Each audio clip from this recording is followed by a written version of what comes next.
আসসালামু আলাইকুম প্রিয় দর্শক, আজ শেয়ার করব পাকা কাঁঠালের পিঠা। এই পাকা কাঁঠালের পিঠা যে এত মজার হয় আমি নিজেও বিশ্বাস করতে পারিনি। আসলে এই পিঠা আমি প্রথম বানিয়েছি। তো আপনারা যদি বানান তো আপনারা এই পিঠার উপরে একেবারে হয়ে যাবেন ফিদা। আর আপনার পুরো পরিবার কিন্তু পছন্দ করবে। বাইরে থেকে মুচমুচে আর ভিতর থেকে একেবারে নরম, খুবই মজার একটা পিঠা। চায়ের সাথে খেতে কিন্তু পার্সোনালি আমার তো এটা খুবই ভালো লেগেছে। তো চলুন ভিডিওটি স্কিপ না করে দেখতে থাকুন এই মজার পিঠাটি কেমন করে বানিয়েছি।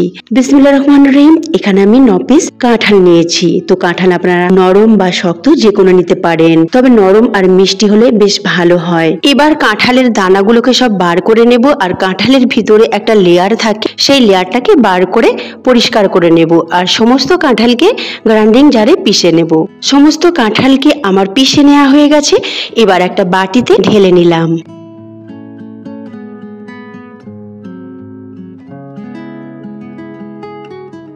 আর এটাকে আমি একটা বলে ট্রান্সফার করে নিলাম। এবার আমি ওই বাটির এক বাটি ময়দা নিয়ে নিলাম। যতটা কাঁঠালের পিউরি নিয়েছি ততটাই ময়দা নিয়েছি। তারপরে ময়দাটাকে চেলে নিলাম। অবশ্যই ময়দাটাকে চেলে নেবেন। অনেক সময় দেখা যায় ময়দার মধ্যে অনেক কিছু পোকামাকড় থাকতে বা ময়দা গুটলিও হয়ে যায়, সেক্ষেত্রে ময়দা চেলে নিলে কিন্তু খুব ভালো হয়। এবার আমি ওই বাটির হাফ বাটি সুজি নিয়ে নিলাম। আর দিয়ে দিলাম 4 চামচ গুঁড়ো দুধ। গুঁড়ো দুধ দিলে কিন্তু খুব মজার হয় পিঠা, তো অবশ্যই দুধটা দেবার চেষ্টা করবেন। আর দিয়ে দিলাম 1 চুটকি লবণ আর বেকিং সোডা 1/4 চামচ, মানে 1 চামচের 4 ভাগের 1 ভাগ। এবার একটু মিশিয়ে নিলাম। আর চিনিটা এই সময় দিতে ভুলে গিয়েছিলাম, তো চিনি আমি দেব 1/4 কাপ। যে বাটির মাপ করে আমি কাঁঠালের পিউরি নিয়েছি সেই বাটির মাপ করে 4 ভাগের 1 ভাগ চিনি নিয়ে নিলাম। তবে মিষ্টিটা আপনারা আপনাদের পছন্দ মতো দেবেন। তবে কাঁঠাল যদি বেশি পাকা হয় তো মিষ্টি কমই লাগবে। এবার খুব ভালো করে এটাকে মেখে নেব। মেখে একটা ডো তৈরি করে নেব।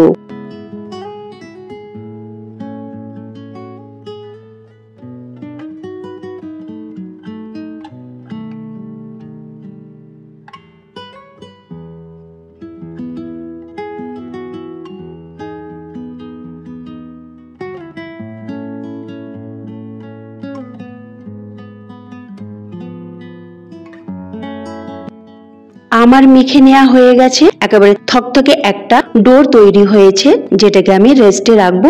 রেস্টে রাখলে এটা একটু শক্ত হয়ে যাবে। তো 10 থেকে 15 মিনিট এটাকে ঢাকনা চাপা দিয়ে এইভাবেই রেখে দেব।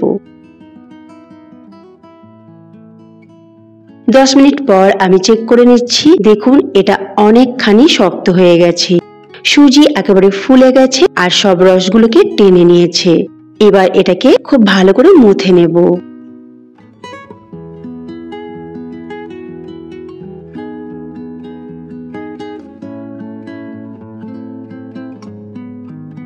আমার ভালো করে মুথে নেওয়া হয়ে গেছে। এবার হাতের মুঠোয় একটু করে নিয়ে এইভাবে গোল করে নেব। তো এরকম গোল করে আমি কড়াতে দিয়ে দিচ্ছি। আর কড়ার তেলটা একেবারে হালকা গরম হবে। কম আঁচে এটাকে কিন্তু আস্তে আস্তে ভাজবেন। যত কম আঁচে ভাজবেন তত ভিতর থেকে এটা খুব ভালোভাবে তৈরি হবে আর বাইরে থেকে একেবারে মুচমুচে হবে। কখনোই এটা জোর আঁচে করবেন না, তা নাহলে ভিতর থেকে কাঁচা রয়ে যাবে। একেবারে কম আঁচে আর ধৈর্য ধরে একটু সময় ধরে এটাকে ভেজে নিতে হবে। এটা মাশাআল্লাহ খেতে কিন্তু খুবই দারুণ হয়েছিল। সত্যি বলছি, আপনারা একবার হলো এই কাঁঠালের সিজনে এই রেসিপিটা একবার ট্রাই করবেন। সকলেই কিন্তু পছন্দ করবে। চায়ের সাথে বা এমনিও খেতে কিন্তু খুবই মজার হয়। তো এইভাবে সবগুলো আমি ভেজে তুলে নিচ্ছি।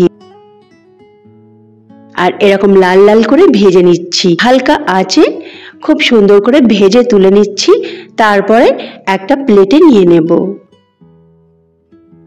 তো ফ্রেন্ডস, আজকের রেসিপি যদি আপনাদেরকে ভালো লাগে অবশ্যই আমাকে লাইক করবেন, তার সাথে সাবস্ক্রাইব করে পাশে থাকা বেল আইকনটি ক্লিক করবেন। তার সাথে এইরকম মজার মজার রেসিপি দেখতে চাইলে উপরে আই বাটন আর এন্ড স্ক্রিন অবশ্যই চেক করে দেখে নিতে পারেন। তার সাথে একটা কমেন্ট করতে কিন্তু ভুলবেন না।